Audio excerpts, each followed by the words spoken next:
Hi heroes, solo boy review ఏంటో చూద్దాం. ఈ సినిమాని చూశాక నాకైతే సిన్సియర్ గా తీసిన మంచి డైలాగ్స్ తో ఉన్న సినిమానే కానీ సీన్స్ అన్ని రొటీన్ గా ఉన్నాయి. ఇంకా సెకండ్ హాఫ్ లో కొన్ని విషయాలు ఇంపాసిబుల్ అనేలా ఉన్నాయి. నచ్చలేదు గైస్. ఫైనల్ గా కంపెనీలో పనిచేసే ఎంప్లాయ్ కి ఇంకా అమ్మా నాన్నలకి డెడికేట్ చేసిన ఈ 2 పాయింట్స్ బాగున్నాయి. కానీ ఈ 2 విషయాలని చెప్పిన నరేషన్ ఏదైతే ఉందో అన్ ఇంట్రెస్టింగ్ గా ప్రెడిక్టబుల్ గా ఉంది. చాలా సినిమాల్లో ఇప్పటికే చూసినట్టుగా లవ్ లో ఫెయిల్ అయిన ఒక మిడిల్ క్లాస్ హీరో లైఫ్ లో ఏదైనా సాధించాలి అనుకోవటమే స్టోరీలో పాయింట్. వన్స్ యాప్ కనిపెట్టిన వెంటనే తెలిసిపోతుంది హీరో గెలుస్తాడు అని, ఇంకా మధ్యలో హడల్స్ ఉంటాయి అని. సో అందుకే పెద్దగా అనిపించలేదండి. మూవీ ట్రీట్మెంట్ కొత్త సీన్స్ తో ఉంటే బాగుండు. సీన్స్ ఎగ్జిక్యూషన్ అయితే బాగుంది, కానీ కంటెంటే ప్రాబ్లం గా ఉంది. ఫ్యామిలీతో చూడొచ్చా అంటే హీరోయిన్ రమ్య గారితో ఫస్ట్ హాఫ్ లో రొమాన్స్ ఉంటుంది, కిసెస్ అవి తప్ప మిగతాదంతా చూడొచ్చు. స్టోరీ లైన్ ఆల్రెడీ స్టార్టింగ్ లో చెప్పిందే. ఇంకా మూవీలో ప్లస్ మైనస్ విషయానికి వస్తే hero Gautam screen presence, acting రెండు బాగున్నాయి, షైన్ అవుతారు. కానీ ఎక్స్ప్రెషన్స్ మీద ఫోకస్ చేయాల్సింది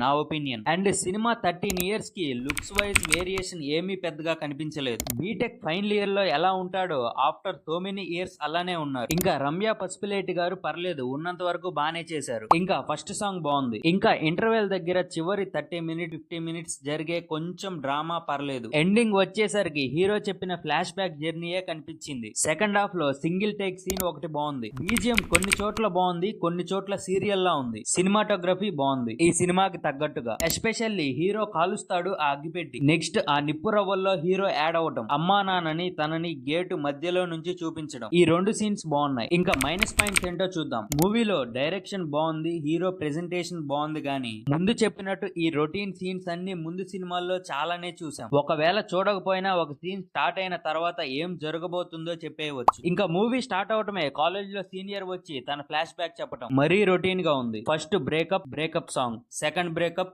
మళ్ళీ సాంగ్. మొదటి 40 నిమిషాలు కాలేజ్ లోనే అయిపోతాయి, నథింగ్ స్పెషల్. ఒక అమ్మాయిని చూస్తాడు, వెంటనే సాంగ్ లోనే లవ్, మళ్ళీ ఫైట్, వెంటనే క్యాంపస్ ప్లేస్మెంట్ లో బ్రేకప్. చూసిందే మళ్ళీ చూస్తున్నట్టు ఉంది. ఈ సాంగ్ తర్వాత అదే చిత్రలహరి సినిమాలో లాస్ట్ లో హీరోకి మోటివేషన్ ఇచ్చిన పోసాని గారిలా అనిపించింది. ఇక్కడ కూడా ఆయనతో చెప్పించిన డైలాగ్స్ బాగున్నాయి. మధ్యలో పోసాని గారి వాయిస్ వేరే ఒకరు డబ్బింగ్ చెప్పారేమో అనిపించింది. మరి వాయిస్ బాగాలేనప్పుడు చెప్పారో ఏమో. కొన్ని సీన్స్ ఎక్స్పెక్ట్ చేయలేని విధంగా ఉంటాయి. లైక్ ఇంటర్వ్యూకి వెళ్లిన వెంటనే ఆఫర్ లెటర్ రాకముందే గూగుల్ కంపెనీలో అదే రోజు ఫ్రెషర్ కి 7.5 lakh per annum అంటూ వెంటనే ప్లేస్మెంట్ వచ్చింది అని చెప్పటం. మరీ స్కూటర్ మీద డెలివరీ చేసినట్టు 35 ఇయర్స్ ఐటీ ఇండస్ట్రీ అంటారు, డబ్బులేమీ మిగల్లేదు అంటారు. యాప్ డేటా వర్షన్ కి 6 months అంటారు. ఫ్రెండ్ మోసం చేసి అమ్మేస్తే అది చెప్పాలి, కానీ టీవీలో హీరోనే అమ్మేశాడు అని ప్రచారం ఏంటి? 20 కోట్లు అంటారు. అంత ఇచ్చే బదులు అదే యాప్ ని కాపీ కొట్టొచ్చు కదా. రికార్డింగ్స్ అవి ఏమీ కాకుండానే దొరికేస్తాయి ప్రూఫ్స్ గా. సెకండ్ లవ్ కూడా ఇలానే ఉంటుంది. అంటే హీరో దగ్గర డబ్బులు ఉండవు అని తెలిసినప్పుడు డివోర్స్ అంటుంది. తిరిగి సక్సెస్ అవుతున్నాడు, కానీ ప్రాబ్లం వచ్చినప్పుడు మళ్ళీ రికార్డింగ్ ఇస్తే హీరోతో కలిసిపోయేలా ఉంటుంది. కానీ నిజంగా రియలైజ్ అయినట్టు లేదు. బ్యాంక్ స్టేట్మెంట్ చూసుకోవా అంటారు. మనీ క్రెడిట్ అవుతుంటే